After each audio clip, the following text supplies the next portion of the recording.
폭락이 위험해 보이지만 때로는 가장 안전한 신호일 때가 있습니다. 모두가 망했다고 외칠 때 오히려 누군가는 웃고 있을 수 있습니다. 지금 은값이 그렇습니다. 이 영상을 끝까지 본다면 세 가지를 얻게 됩니다.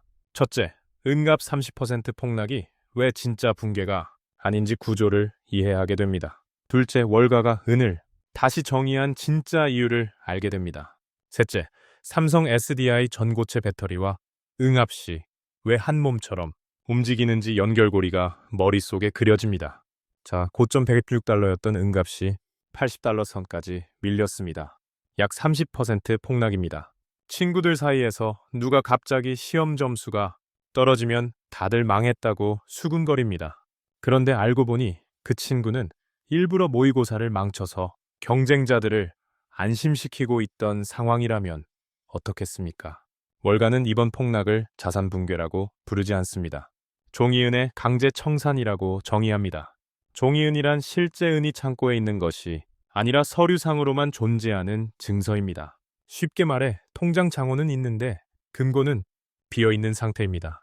시장이 흔들리자 이 가짜 증서들이 먼저 터져나간 것입니다. 실물이 무너진 것이 아니라 서류가 찢어진 것입니다. 그런데 더 이상한 일이 벌어집니다. 월가 보고서가 은을 귀금속이 아니라 21세기 첨단 산업의 핵심 전략 물질로 다시 정의합니다. 반짝이는 장신구가 아니라 공장 속 심장 부품으로 취급하기 시작한 것입니다. 겉으로 보이는 가격은 내려가는데 이면의 내재의 가치는 오히려 폭등하고 있다는 분석이 나옵니다. 친구들이 공포에 질려 물량을 던질 때 보이지 않는 거대 자본은 조용히 매집 준비를 합니다. 왜냐하면 은은 더 이상 금의 조연이 아니기 때문입니다. 산업의 혈관 역할을 합니다. 전기가 흐르는 길목마다 은이 필요합니다. 그래서 현재의 가격 폭락은 단순한 우연이 아니라 대중의 눈을 가리기 위한 거대 자본의 무기라는 시각도 나옵니다. 여기서 연결고리가 등장합니다. 삼성 SDI의 전고체 배터리 양산 라인과 응압 사이에 직접적 상관관계가 있다는 점입니다. 전고체 배터리는 차세대 배터리 기술입니다. 액체 대신 고체 전해질을 쓰는 방식입니다. 이 공정에서 은이 핵심 도전제로 사용됩니다. 즉 모니터 속 숫자와 실제 공장의 물리적 현실 사이에 줄다리기가 팽팽해진 것입니다. 화면에서는 가격이 떨어지고 있는데 공장에서는 실물이 더 절실해지는 상황입니다. 우리는 흔히 가격이 곧 가치라고 배웁니다. 그러나 여기서 한번 멈춰야 합니다. 가격은 단지 거래 화면에 찍힌 숫자입니다. 그 숫자는 누군가가 더 싸게 실물을 사기 위해 설계한 스크린일 수도 있습니다. 친구들 사이에서도 누군가 일부러 무심한 척하면서 진짜 관심 있는 물건을 끝까지 지켜보다가 마지막에 가져가는 경우가 있습니다. 지금 은 시장이 그런 장면과 닮아 있습니다. 폭락이라는 단어에 겁먹고 떠날 것인지 아니면 그 뒤에 숨은 구조를 볼 것인지가 갈림길입니다. 이제 질문이 남습니다. 화면 속 숫자를 믿을 것입니까? 아니면 공장 굴뚝에서 올라오는 현실을 볼 것입니까? 다음 이야기에서 이 산업의 괴물들이 어떻게 은을 집어삼키는지 확인해 보겠습니다. 모니터 속 숫자와 공장 현실 사이의 줄다리기가 팽팽해졌다면 이제 봐야 할 것은 진짜로 무엇이 은을 빨아들이고 있는가입니다. 사람 몸을 떠올려 보겠습니다. 피가 모자라면 아무리 겉으로 멀쩡해 보여도 결국 쓰러집니다. 지금 산업 현장에서 은은 장신구가 아니라 혈액 같은 존재입니다. 먼저 전고체 배터리 이야기입니다. 액체 대신 고체 전해질을 쓰는 차세대 배터리입니다. 삼성 SDI 전고체 배터리 한 대에 들어가는 은이 약 1kg 수준입니다. 기존 배터리와 비교하면 은 사용량이 50배 이상 폭증한 구조입니다. 이것은 취향 문제가 아닙니다. 은은 배터리 제조사에게 있으면 좋은 옵션이 아니라 반드시 필요한 혈액입니다. 혈액이 부족하면 수술이 멈추듯이 은이 부족하면 생산 라인이 멈춥니다. 여기서 질문이 생깁니다. 배터리만 문제일까요? 아닙니다. 태양광 산업이 기술을 바꾸고 있습니다. 기존 방식에서 더 높은 효율을 내는 구조로 전환 중입니다. 이를 TRP총과 HJT 방식이라고 부릅니다. 쉽게 말해 같은 햇빛으로 더 많은 전기를 뽑아내는 고효율 구조입니다. 그런데 효율을 1% 올리기 위해 은 사용량을 약 80%까지 늘립니다.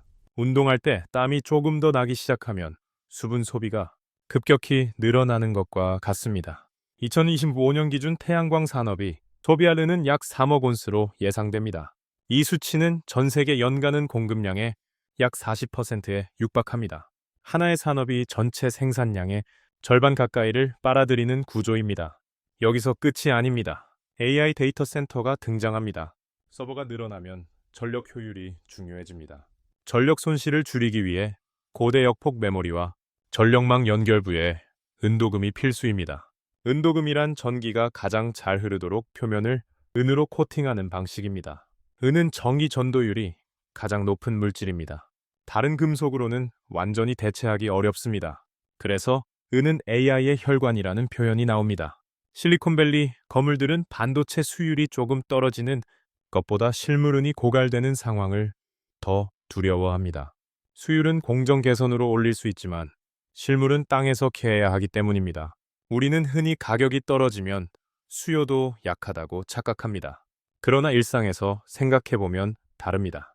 다이어트 중이라고 말하면서도 냉장고는 더 자주 열어보는 것과 같습니다. 겉으로는 관심이 식은 것처럼 보여도 실제 소비는 오히려 늘어날 수 있습니다. 지금 은이 그렇습니다. 배터리와 태양광, AI 데이터 센터라는 세 개의 거대한 괴물이 동시에 은을 빨아들이고 있습니다. 피가 여러 군데서 동시에 필요해지면 몸은 긴장합니다. 시장도 마찬가지입니다. 겉으로는 조용하지만 내부에서는 경쟁이 시작되었습니다. 누가 먼저 실물을 확보하느냐의 싸움입니다. 이제 다음 단계는 자연스럽게 이어집니다. 이렇게 수요가 폭발하는데 공급은 과연 따라올 수 있겠습니까? 멈춰버린 시계바늘처럼 돌아가지 않는 공급 구조를 확인해야 합니다. 수요가 이렇게 폭발하면 공급은 자연스럽게 따라올 것이라고 우리는 믿습니다. 가격이 오르면 더 많이 만들면 된다고 생각합니다. 그런데 그 상식이 여기서 무너집니다. 인간관계로 비유해 보겠습니다. 한 친구가 갑자기 인기가 폭발했다고 해서 그 친구를 하루 만에 3명으로 복제할 수는 없습니다. 공급은 그렇게 단순하지 않습니다. 먼저 은의 소멸성부터 보겠습니다. 산업용으로 쓰인 은은 회수 비용이 너무 비쌉니다. 휴대폰 속, 태양광 패널 속, 회로 기판 속에 흩어져 들어간 은은 다시 모으는 데 드는 돈이 더 큽니다. 사실상 사라집니다. 금은 금고에 쌓여 있습니다. 하지만 은은 매일 산업 현장에 용광로에서 연소됩니다. 친구 모임에서 현금은 통장에 남지만 회식비로 쓴 돈은 그대로 사라지는 것과 같습니다. 여기서 더 중요한 구조가 나옵니다. 은 생산의 약 70%는 구리와 아연 광산에서 부산물로 나옵니다. 부산물이란 주인공이 아니라 덤으로 따라 나오는 존재입니다. 구리와 아연을 캐다가 부수적으로 은이 나오는 구조입니다. 그래서 은값이 올라도 구리나 아연 수요가 늘지 않으면 은만 따로 증산할 수 없습니다. 이것이 태생적 한계입니다. 인기 많은 친구가 갑자기 바빠졌다고 해서 그 친구의 동생을 대신 내보낼 수 없는 상황과 비슷합니다. 구조가 묶여 있습니다. 그래서 2021년부터 2026년 현재까지 6년 연속 구조적 공급 적자 상태가 이어지고 있습니다. 단순한 일시적 부족이 아닙니다. 체질적인 적자입니다. 2025년 한 해에만 약 2억 5천만 온스에서 많게는 5억 온스 가까운 은이 부족할 것으로 추정됩니다. 이 숫자는 체중이 매달 몇 킬로그램씩 빠지는 것과 같습니다. 언젠가는 쓰러집니다. 재고를 보겠습니다. 뉴욕 상품거래소 이른바 코맥스의 가용 재고는 최근 몇 년 사이 80% 이상 증발했습니다. 창고가 비어가고 있습니다. 그런데 더 흥미로운 장면이 등장합니다. 상하이 황금거래소 SG의 은 가격이 뉴욕보다 더 높게 형성되는 현상이 나타납니다. 이것을 상하이 프리미엄이라고 부릅니다. 쉽게 말해 동네 A보다 동네 B에서 같은 물건을 더 비싸게 사겠다고 줄 서 있는 상황입니다. 동방자본은 웃돈을 얹어서라도 전 세계 실물, 은을 싹쓸이하고 있습니다. 눈에 보이는 실물을 확보하려는 경쟁입니다. 반면 종이은 선물 시장은 완전히 다른 세상입니다. 실물 1온스를 두고 수백 명이 자기 것이라고 주장하는 구조입니다. 친구 한 명을 두고 수십 명이 동시에 사귀고 있다고 말하는 상황과 같습니다. 현실에서는 불가능하지만 서류상으로는 가능합니다. 이것이 선물 시장입니다. 사람들은 가격이 모든 것을 말해준다고 믿습니다. 그러나 물리적 한계가 금융 시스템을 이기는 순간이 옵니다. 공급이라는 벽에 부딪히면 숫자 장난은 오래 버티지 못합니다. 그 순간 가격은 계단식으로 오르는 것이 아니라 수직으로 튀어오릅니다. 풍선에 바람을 조금씩 넣는 것이 아니라 터지는 순간처럼 움직입니다. 지금 시장은 조용해 보이지만 내부에서는 누가 마지막 실물을 쥐느냐를 두고 경쟁이 시작되었습니다. 그리고 그 경쟁은 결국 숫자가 아니라 금속 덩어리로 승부가 납니다. 이제 남은 질문은 하나입니다. 이렇게 멈춰버린 시계바늘 같은 공급 구조 속에서 가격은 언제 현실을 따라잡을 것인가입니다. 이제 마지막 질문만 남았습니다. 그래서 우리는 지금 무엇을 해야 하는가입니다. 요약 정리하면 이겁니다. 가격은 폭락했지만 실물은 줄어들고 있고 수요는 폭발하고 있으며 공급은 멈춰 있고 창고는 비어가고 있습니다. 숫자는 내려갔지만 현실은 조여들고 있습니다. 이 구조를 이해하면 지금 장면이 단순한 하락장이 아니라 전환점이라는 것이 보입니다. 현재의 30% 폭락은 단순한 조정이 아니라 실물, 인도를 막기 위한 월가의 마지막 발악이라는 해석이 나옵니다.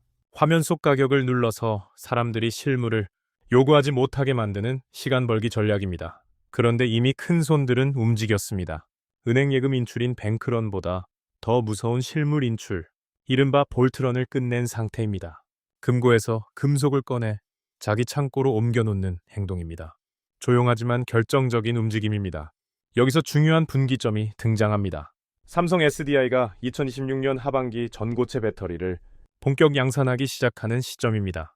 이 시점은 단순한 기업 일정이 아니라 산업 수요가 구조적으로 터지는 시계추입니다. 그 순간 은갑 $100는 목표가가 아니라 바닥이 될 가능성이 제기됩니다. 지금 상상하는 천장이 아니라 앞으로 시작될 상승장의 바닥, 즉 플로어가 될 수 있다는 뜻입니다. 재고가 고갈된 상태에서 패닉 바잉이 시작되면 차트 분석은 무력해집니다. 물건이 없는데 선을 그어봤자 의미가 없습니다. 이것은 게임에서 아이템이 서버에서 사라진 상태와 같습니다.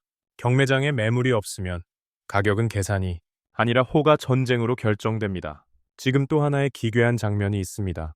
비트코인과 금이 신고가를 찍고 있을 때 오직 은만 30% 눌려 있습니다. 같은 귀금속 카테고리로 묶여 있지만 혼자 뒤에 남겨진 상태입니다. 이 괴리는 역사적으로 가장 안전한 막차 탑승 신호로 해석됩니다. 모두가 관심을 돌린 종목이지만 실물 구조는 가장 팽팽한 상황입니다. 부의 추월 차선은 항상 시끄러운 곳이 아니라 사람들이 외면하는 구석에서 열립니다. 그래서 선택의 문제로 돌아옵니다. 실물 은을 확보하면 산업 생태계의 지주가 되는 길에 서는 것입니다. 금속이 필요한 기업들이 늘어날수록 땅을 가진 사람의 위치가 됩니다. 반대로 화면 속 숫자만 믿고 지나가면 소장농의 길입니다. 남의 구조 위에서 수확을 기다리는 위치입니다. 중요한 것은 종이 파생 상품이 아니라 손에 잡히는 실물바와 코인입니다. 서류가 아니라 금속입니다. 전략은 단순합니다. 한 번의 몰빵이 아니라 분할 매수로 나만의 금고를 채우는 것입니다. 청소를 할 때도 한 번에 다 쓸어 담기보다 구역을 나눠 천천히 정리해야 먼지가 다시 날리지 않습니다. 위기 속에서 가장 현실적인 방패는 천천히 채워가는 금고입니다. 다시 한번 정리하겠습니다. 요약 정리하면 이겁니다. 폭락은 가면일 수 있고 실물은 줄어들고 있으며 큰 손은 이미 움직였고 산업 수요의 시계는 앞으로를 가리키고 있습니다. 그리고 대중이 공포에 질려 시장을 떠날 때가 가장 안전한 진입 시점이라는 원칙은 여전히 유효합니다. 조작된 숫자는 결국 손에 잡히는 금속을 이기지 못합니다. 화면을 믿을 것인지 금속을 믿을 것인지는 각자의 선택입니다. 하지만 구조를 이해한 사람은 더 이상 당황하지 않습니다. 이제 여러분은 숫자 뒤에 숨은 현실을 보는 눈을 갖게 되었습니다.